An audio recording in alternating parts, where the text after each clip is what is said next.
I ran up a check, I might do it again. Enemies close, had me thinking they're friends. 10 toes down, I'll be free until the end. Crib outside the city, I don't feel safe in my hands. Took so many years, I'm just waiting for the wins. I'm in debt to no one but the one who took my sins. I do it for real, there's no reason to pretend. If I do it once, I do it again. Add it up, bankroll, euro, peso, add it up, I'm just doing me, everything is on me. Hello everyone, welcome to the Spot Real Talk. My name is Tiara. I'm LaWanda. I'm Tiffany. I'm Ron. And with us we have some guest spotters. Want to introduce yourselves, ladies first? Okay, I'll go first. Oh, okay. I'm sorry. Go ahead, Nita. Okay, no, I was just going in. Okay, so I'm Nita, your favorite diva. I come from Lamont Tyson's channel. Okay. And what city you from? I'm from Washington, D.C. All right, D.C. Yes, DMV. Hi, everyone. I'm Casey. I'm from the Buckeye State, Columbus, Ohio. All right. How y'all doing? I'm Rican. I'm from Fort Worth, Texas.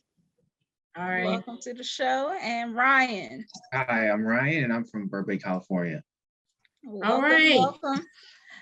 So today we are going to be featuring a very special guest. Ron, would you like to bring our guest in? Come on, allow me to use my camera. There we go. Oh, there we go. CBI. See what them fancy backgrounds like that. What them backgrounds? Hey man, the sun's out, guns out. So y'all got a tank top on. It's sunny outside, but running errands and stuff. So you know. Hey, look. From where, look, I know your background, so you can keep your guns loaded. So you're good. Oh, okay. I like that. I got to keep my guns loaded. I don't want to shoot them all the time, but I got to keep them loaded. Right. Yes. So for all of our guests, we have Isaac Keys on with us. He is currently playing Diamond on his show Force. Welcome. It's a pleasure to have you. It's a pleasure to be here. Come on, the spot. All right, I'm excited. Let's go, man. Yeah, we're excited to have you.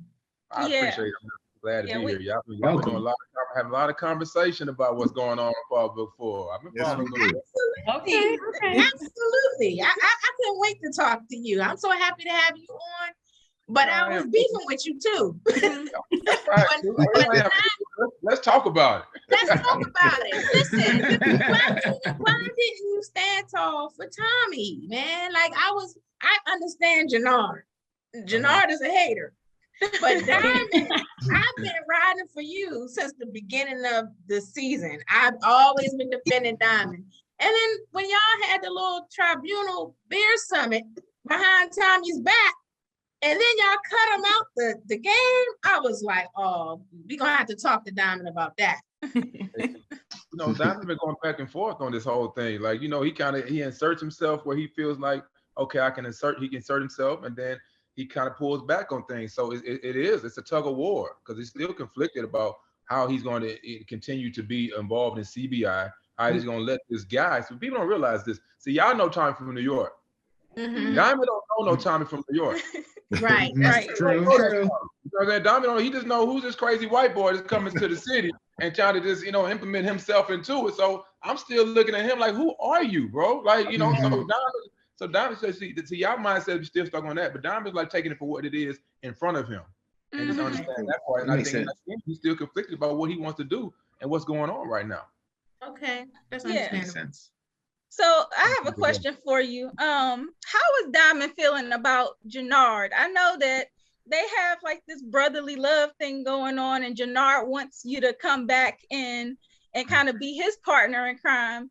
But it seems like Diamond is having like a moral conflict. It seems like jail might have changed his perspective on some things, whereas Jannar is kind of like ready to hit the ground running, and he's not really feeling the way that you want to change things up. I think anybody can relate to in 15 years, if you haven't evolved, then, you're not doing something right. So in 15 years of being institutionalized, he's evolved and has not necessarily been into all the ins and outs of the game. Like, yes, he's inside, he understands what's going on, and he put Jannar into place, but they don't show that, whether Diamond and Jannar were talking and conversing about what the interactions of CBI. He just knows, you know how to run it. So as he coming out, yeah, he is conflicted. What you're saying is a moral confliction between him and his brother Jannar. But one thing we know about siblings is, yeah, we might not always get along, but you're not going to fight us. We may fight, but you're not going to fight us. Right. No, We going back and forth, but I'm giving him a lot of leeway because I can see I know him.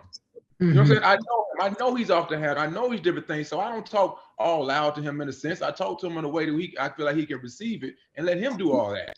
At times he'll get me out of my comfort zone and I'll kind of, light up a little bit. But I think Diamond knows him. But at the same time, when I say that, he's also still trying to get acclimated back to CBI and back to his relationship with his brother. Because 15 years, it ain't just about the person that's been incarcerated to get acclimated back to society. It's the family and the people getting acclimated back to him too. Yeah. So I think there's a lot going on. What you're saying is I think is important because that's what we want to convey. We want to pull on those emotional strings and the relationships, the love, but then like, hold on now, bro, you can't be doing that though. But at the same time, you my brother. So some things you're gonna get away with. Okay. That's true. My question is, and what I saw earlier on, well, first of all, props to you when you came out of jail and you gave up the Jordans. That's props. That's big time. Because I don't know if I could do this, okay? But what I want to ask is how far... Real quick. Diamond had them shoes. He hasn't had them shoes for 15 years, so he really ain't really tripping out them Jordans like... But they still look good, though. I mean... Yeah, they did. Nobody tells them. They was in immaculate shape. Yeah, exactly. They were brand new. But... my question with Jannar, you and Jannar, or rather Diamond and Jannar, how far is Jannar willing to go to try to remove you from the helm of CBI? And then the other question is, how far are you willing to allow him to do so? I think those are great questions. And I think great questions that we have 4 more episodes to really build an answer to. So we got to see because, you have to think about, I like to put people in the same perspective in a sense, like, depending on your relationship with your brother, your sister or whatever, how far are you really willing to go and what's more important to you? He's already given inklings, that he's willing to go a long way. And Diamond's been kind of being naive in the whole situation. He's been really naive in the situation, not really, picking up on them keys because he's still just trying to, he still got Tommy coming in the picture. So he's trying to feel that out, get CBI together and get it at a level of where it's not just killing, it's not just doing meaningless actions, where it's like everything is running more efficient, and then kind of like where he can sit back and kind of just create collect the residual income on certain things. You know what I mean? That's what he's trying to create it. And Jannar's still like, nah, we don't do it like that. I don't want it that way. I've been running this for this long, so it's different. But I think it's going to be important as you continue to watch to kind of see how that unfolds and which way it will go. Yeah. LaWanda, jump in. I have a question because you're talking about Diamond is coming home. He's getting acclimated back to the streets. So we had a big debate the last recap about this new woman. Okay, you're willing to sit back and vet Tommy, and we felt like you needed to vet her because we're like, okay, we get it that first night, but when she shows up at your door unannounced, nothing goes off in Diamond's head to say, ding, ding, what does she really want? What is she really here for? It was some ding ding going on. Like it was 15 years and 6 episodes. Diamond had no love. That's what I said. 6 episodes. And I think there's also a place where Diamond is also at a place where he's freed himself up. Whatever happens to him in a sense. You know what I mean? Like in that situation, she's in his diner. I'm sure he's very calculated. So he understands the situation. He sees it. He can see the situation. He sees, okay, she's in his booth. Okay, I'm gonna be nice and I'm gonna be cool and everything like that. But okay, she's flirting with me. Okay, that leads to one other thing that I haven't had in 15 years and 6 episodes. So I'm gonna go forward. But he's freed himself to play because even as you look back into some of the other episodes, back when the people from Row House had him, he's in a place of repentance. He wasn't even tied up when they was beating him up. He knew damn well he could have got out of that situation, but he feels like he owes so many people different things. Why is the detective messing with him? Yeah. Like, at the same time, I feel like he owes the society and the community so many different things for why he went to prison. And as the detective said in the episode, that bad batch of dope that came through the city, just because you're responsible for that. And that's the reason why, in the backstory, they won't even show it, but that's the reason why Diamond ended up going to prison was because he went to go try to pick up this bad batch of dope that was going through the city and got caught with it. And he sat down for 15 years. You know what I mean? I don't know if they're going to go back and show that. I don't know I don't know if I'm leaking and giving spoiler alerts, but I feel like the fans and people need to understand that backstory. And they may come back and revisit it, which will fill in that gap. So I think Diamond is smart enough to understand some of these things that's going on, but I think he's freed himself to accept so many things that they come his way as a repentance. It's just about how long is he gonna allow himself to just, get beat up on in certain aspects, in certain ways, emotionally and physically, before he turns on to either the old Diamond or just steps away from the game or whatever may happen. And I think we go through that as people, as turmoil. That's the confliction we always kind of face. Okay. Nita, do you have a question? I did. I had a follow-up question to, but I think I got the answer because he was saying that he's being naive. And I was wondering that push and pull that he was referring to, was that more emotional or was it more strategic? So I think when he expounded upon a little bit more, saying he was a little naive about jumping in and jumping out, and so is my assumption correct? I think that the naiveness is really, I think, more with his brother. It's just like he's not, when you care about somebody, a lot of times you're blinded and you don't see the little nuances that may be negative or going towards you. Whether it's in a relationship with somebody, you're blinded by the love and the interaction of just knowing that's my brother, that's to be a safe place. That's where I put a naive from.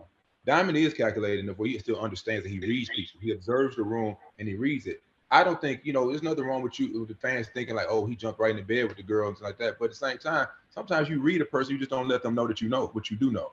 Okay. You get to know. You know what I mean? And I think it's great because it's showing so many levels of, of humanity, vulnerability, the emotions of being naive, the emotions of caring and letting go.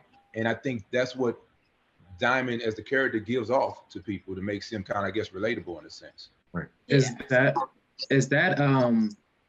like similar to what Ghost and Tariq's relationship was, where Ghost was like very naive? I don't know if he was really naive. I still think he lied, but that's besides the point. Free Ghost. Like, he ain't alive, y'all. Until we see somebody, I ain't gonna say. Hold on to it, brother. Hold on to it. I ain't got to believe it. Is Ghost Tariq's relationship. So I wonder if would Tommy see what Jannar's doing and warn Diamond about that in the future episodes? I don't know. I don't know either. That's gonna be different. I think what you're saying. I think it's like what the naiveness. I think is in any relationship. I think it was, a point where Ghost and Tariq had something of that nature because what? It was his son. Like he felt like he didn't have to worry about his son. And sometimes those are the people that bring us down the fastest, is the people that we care about and we love about. Absolutely. Especially when it comes to family, because we're always trying to help them. Yes. Always trying to help them. They're the first ones to bring us down.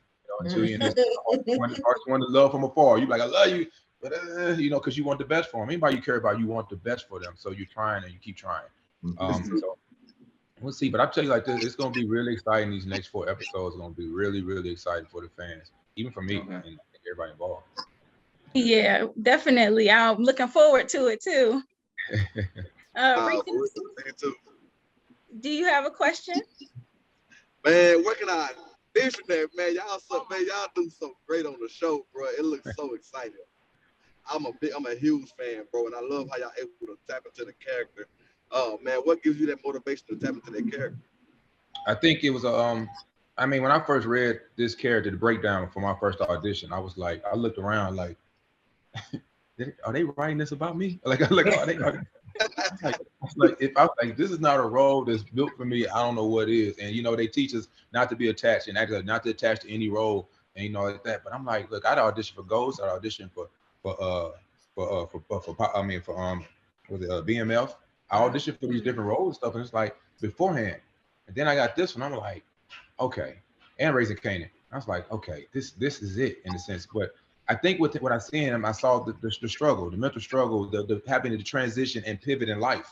I saw all those things with Diamond, and I saw that the family or the family part of just having a brother that you love and you care for. I auditioned with the police officer scene, and that was to me was huge because I've been through situations like that. And for the culture, but not just for our culture, but for every other culture to see it and to be able to have an understanding of what as a Black man goes through in a car and the police officer pulls him over. That was important to me. So that was that. And then Diamond was so like, I've been working on myself so much for just like, meditating and, reading self-help books and growth. It's been so important to me especially coming out of COVID, like everybody needs to start to look at themselves in the mirror and grow. Yeah. And when I Oh, so when I get this audition, I see, oh, he's in, like, but he's coming out of 15 years. I was like, okay, I came out of football, I transitioned to acting. That was one of the hardest things I ever to do. I was in a relationship, I came out of a relationship. That was one of the hardest things I had to do. So it was all about building tools up throughout your life that you can use into any experience. And over the years, I built up tools and I've grasped tools, and I felt like Diamond was doing the same thing. And he has this past that people know him as, but he's changed, but they still hold on to his past.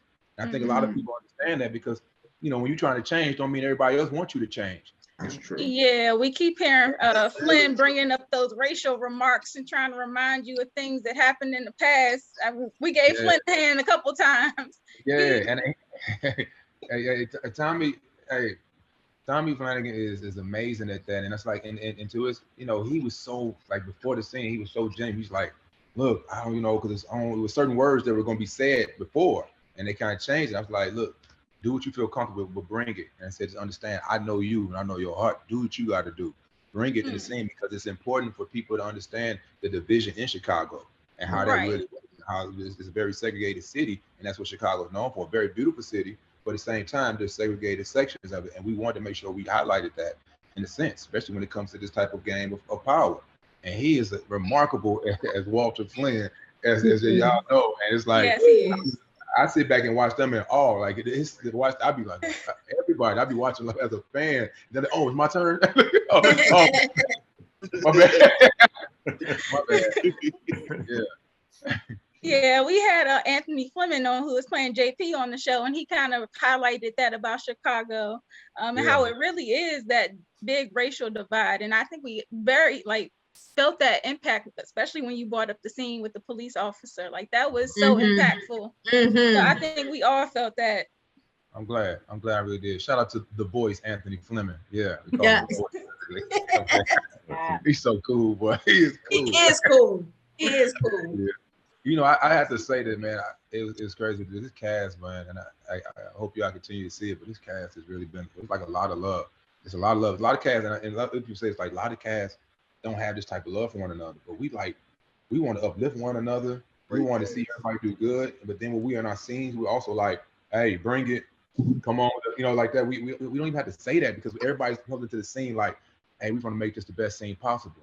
Because also nobody's safe on Power, so you like, I don't know if it's gonna be my last scene. I don't know if it's gonna be my last scene. I gotta do it. That's true. I'm scared for y'all. I mean, I'm scared for y'all. Yeah. And I'm nervous for you, because I feel like Jannar, like, he wants to be at the top so bad. I feel like he wouldn't hesitate to take you out, even though you're his brother. I feel like I wouldn't put it past him. I don't put it past him either. I really don't. I don't put it past anybody on the show, honestly. So, you know, but I think that's a great though, because you just don't know where it's coming from. You know, there's so many players in the game, you don't know which way, you know, where it's coming from. So you constantly have to keep your head on a swivel. It's like one of the terms you use is, you know, it's no honor amongst thieves. You know what I mean? Like everybody, and that's why Power it resonates so well with these shows, because really, ultimately, everybody's trying to find a place of power, a place of leadership. That's what everybody's fighting for. And, you know, when you do that, everybody don't make it, you know what I'm saying? So, but at the same time, you know, do you find your lane? You know, and I think, what was going back earlier, I think Diamond was just trying to find his lane and ride in it. You know what I mean? He just trying to find his lane, ride in it. And I think it's what so. Yeah. All right, let's get a Casey in here. So, thank you. So listening to you speak, Isaac, it's so inspirational. Like, you can tell that you kind of, like you said, you've been working on yourself, preparing yourself for this role. But how has it been like working with Joseph, and, you know, any favorite thing on the set or scene that you would like to share with us too? Because like you said, it looks like you guys have that awesome camaraderie. But if you can expand a little bit more on that, that would be awesome. We do.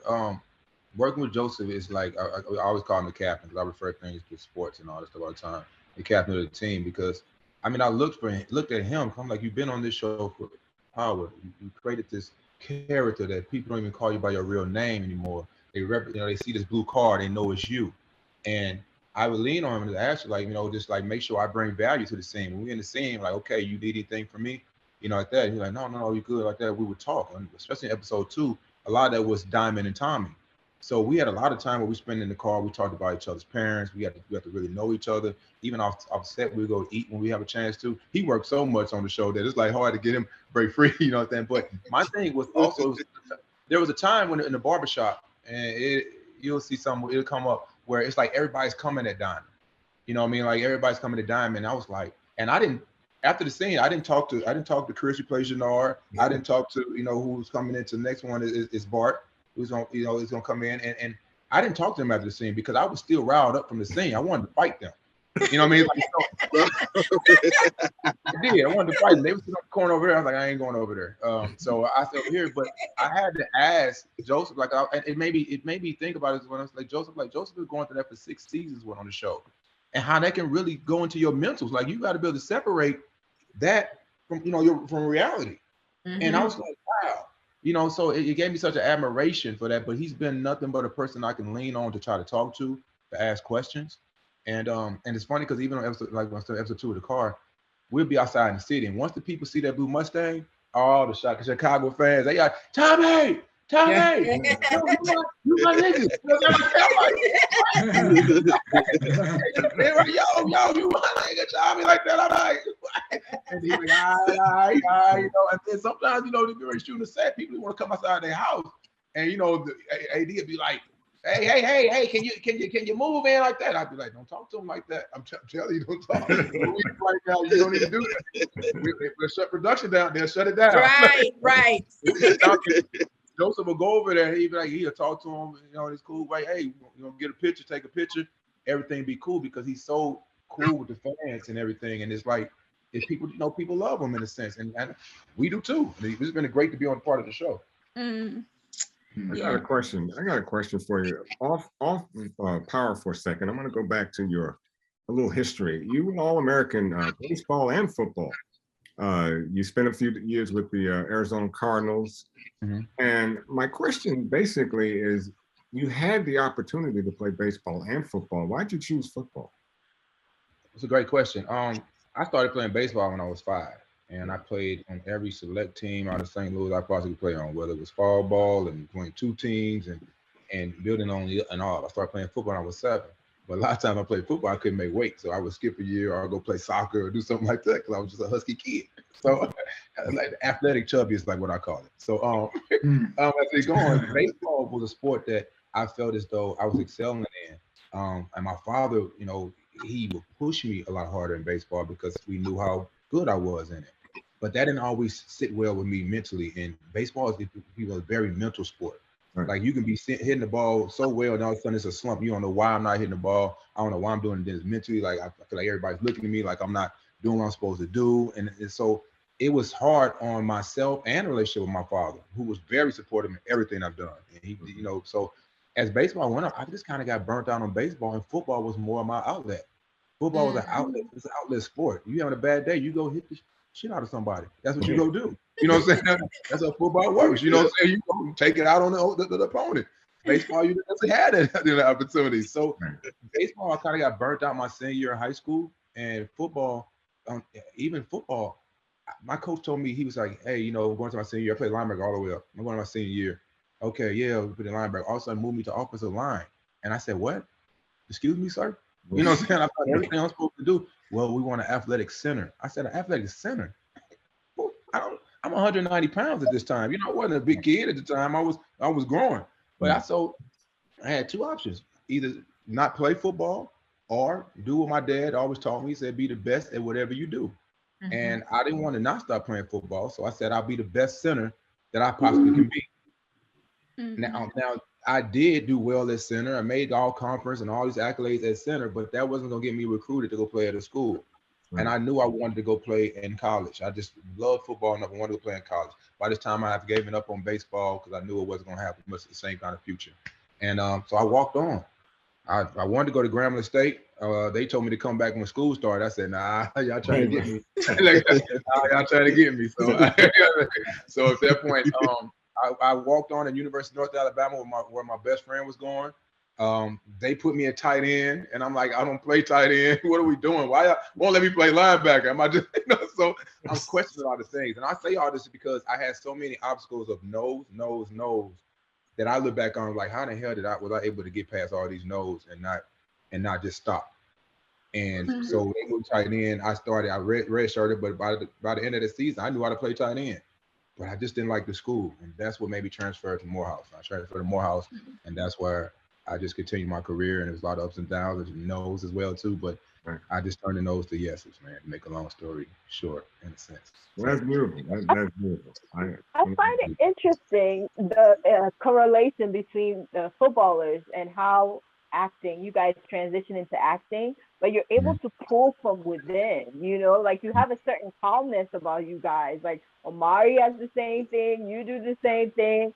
I believe the one football actor, Rock Johnson, Brian White. They're all of you. I wonder what's the correlation there that you guys are able to tap into that and become such awesome actors.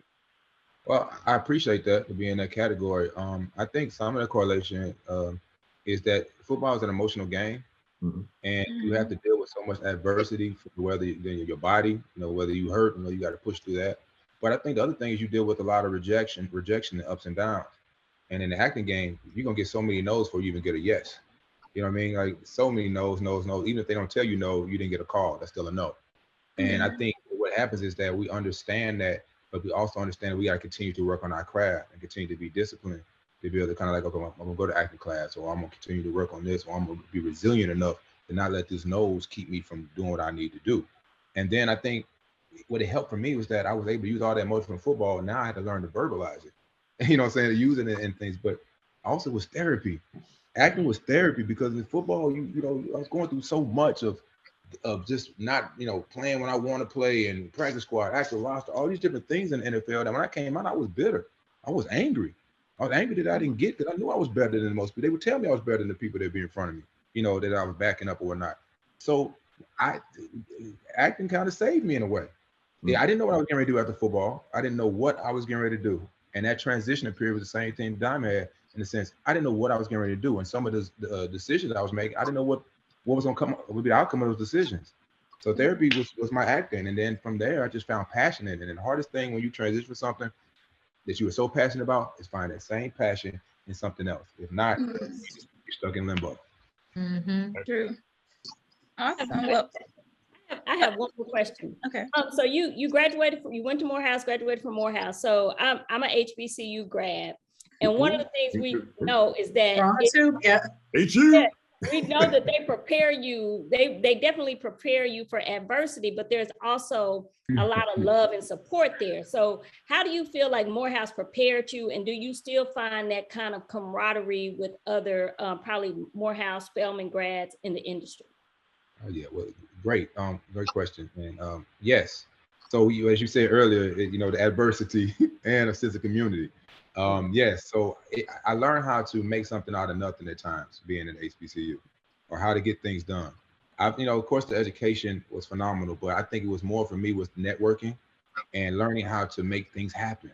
Like, you know, when I was coming in, like, everybody didn't have a computer on there. You could go computer lab, or you had your friend down the hall. You like, hey, let me get in and borrow your computer. Or you come at this time. You stay up all night, whatever you had to do. Or, you know, registration. Registration was always a thing. Like you go to registration, your classes all dropped. You like, what? Hold on, what happened? So you had to find the lady. You had to find that lady in the registrar's office that you knew was gonna become your friend. She's now my Morehouse mom. I have 3 of them. They're now my Morehouse mom to this day. Because I didn't my registration again once I got to the end on that, and I knew that my personality and observing, she likes a Diet Coke.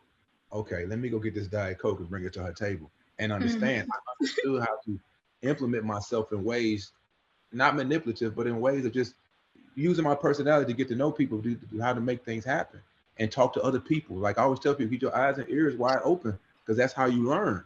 You learn by seeing the older people how to get work study. Oh, you gotta go do this, and this. Oh, okay.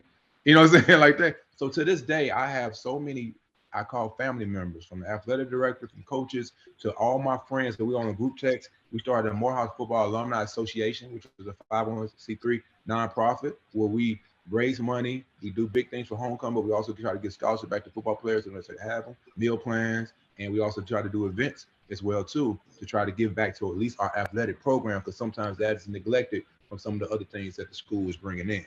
So when you say all that, it gets me excited because yes, friendship, a community, and it was good to come out of one community and see people like me trying to inspire to do more and do greatness. You know the story. If you got 9 friends doing bad, you'll be the 10th. You know what I mean? So find your way to be in a room with people that are doing greater than you. And every day I woke up and seen that on campus. Yeah, definitely. How we doing on time, Isaac? Are we okay? I'm good. Y'all got some great questions. You got me fired up. Let's go. Okay. Ryan, did we get your question already? Yeah. Okay. All right. Well, I just wanted to add. Ryan's still stuck on Ghost right now. Not Yeah. Ryan is devastated. We done broke his heart. Look, Ryan, I'm right with you, man. I mean, Listen, Ghost was a character. Ryan is team Ghost too. I'm always. I know that. Yeah. I'm with you, but right now, Diamond, after this interview, okay, I'm back, man. Well, that's what my question was along those lines, though, because like everybody is looking for Ghost replacement for Tommy, and so I was wondering, like, do you get approached by people in the streets, like, or is there any pressure on you to kind of fill that role of like Tommy's right hand man? I see that a lot. People kind of speak on that by being, because I mean, Ghost was just a phenomenal character. Like we all love Ghost and even his struggles. You know what I mean? Like the struggle I saw in an interview the other day was like he was asking, was he a sociopath and different things like that. I saw that too. Yeah, like that's so in depth, and I'm like, you know what I'm saying? I'm listening, but I never went back and watched Power again because I wanted to make sure I stayed with my own character, and I didn't want to prove this from Ghost in a sense because Diamond is different. Diamond has a different background. Diamond comes from a different place, comes from a different city. So I want to make sure, but people are always going to associate that because that was greatness. And I'm just glad to be associated with greatness as a character in that and just want to continue to build and bring value to that as a Diamond character. And I think there are similarities. You're not going to get away from similarities. No. That was one of the things that drew me to Diamond. I mean, besides Tommy, you were one of my favorites right away because when you came out of prison, I liked the way you had the respect of everyone and in the quiet nature. You carried yourself with integrity, and Diamond always seems like very calculated, thinks before he speaks and things like that. Way, Diamond is one of my favorite characters. Yeah, I think I can agree. Now I got one question, and I think we talked about it. It was that scene with Jannar. Tommy had left to go take care of Lily, and Jannar was looking at you. I don't know what you were looking at. He was looking through the window before he pulled off, looking at you, and then he pulled off. And we were struggling with the fact that perhaps you didn't want any involvement with that, and Jannar was looking at you somewhat with indifference and thinking to himself, well, I'm going to go ahead and handle this and try to get Tommy and Lillian out of this bad situation. Can you shed some light on that scene? Exactly what was Jannar thinking about once he looked in that the window at you and then took off? I think he could be thinking about an array of things. And I think some of the things you said are possibly some of the things he was thinking about too. I know Diamond was sitting there, he was just kind of like, still going through his head about what just happened, what's going on, the repentance part, and and what probably the next move is going to be. I think when I saw the scene, I saw it as like there may have been space where Jannar was thinking about all of that. Like, well, at some point I may have to kill my brother. Maybe it's the other point is that this Tommy dude has just got he just got killed. What are we saying? Like, I'm upset about that and everything. He keeps coming to place. Maybe he's taking my space. Maybe he's taking my brother from me. And it's like just going to that type of dark space where I think he has an array of things. And when you are emotionally, when you're going through the brain don't think straight. You know what I mean? Like, it's your emotional state of mind. So I think it could be a lot of things. And I think that everything you're saying could be possible. And I think it's just, and he created an action from that.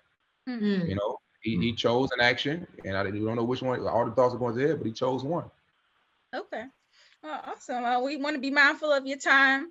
If you could just give us one word to describe these last couple of episodes, what word would you choose? What can we look forward to? One word. For these last 4. Yes, how will we be feeling by the end of the season? Electrifying. Ooh. Wow. Ooh. Wow. I think some of your questions will be answered. I think a lot of your questions will be answered. And then they're going to leave some more because we got a season 2. What? Yes. Yeah. So, Season 2. Yeah. Awesome. Well, thank you so much for joining us. It's definitely been a pleasure. I think we all can vouch that we enjoyed this. We had fun. I thank you. Thank you. Y'all keep doing what y'all doing, man. I appreciate y'all taking the time to even discuss PowerBook IV Force and Diamond and all the characters, man. Because I mean, we put in the work and we just glad everybody is enjoying it, and we just want to do more. So well, we appreciate you taking the time to join us. Most definitely. We know how busy you guys are. We know y'all busy. So we really appreciate it. Yes, indeed. And we are definitely rooting for Diamond. And yes, we are. Please, I'm gonna be upset if you don't make it through this season. Right. Me too. I'm gonna be upset too. So I'm looking for a season 4 with you. So let's roll. Your mouth the guys is. Let's go. Yes. Let's go. Hey man, I appreciate y'all. Keep doing what y'all doing. Thank you. Thank you so much. It's been a pleasure. All right. Thank you. Thank you. Thank you. Bye. Today I'ma wake up a new man, driving a new road, develop a new plan. I'll never be blue, man, whatever the view, man. Go to a new beach and get me a new tan. I'ma write down every single thought. I goes on my wall, I win, I never fall. I've been gone for a minute, yeah, had to be free. You want it, I got it, so tell me what you need. I'm unchained, unfazed, and unwilling. It's a new day, new world, we all winning. I'm up late, up early, I gotta get it. Keep working, now we gotta make it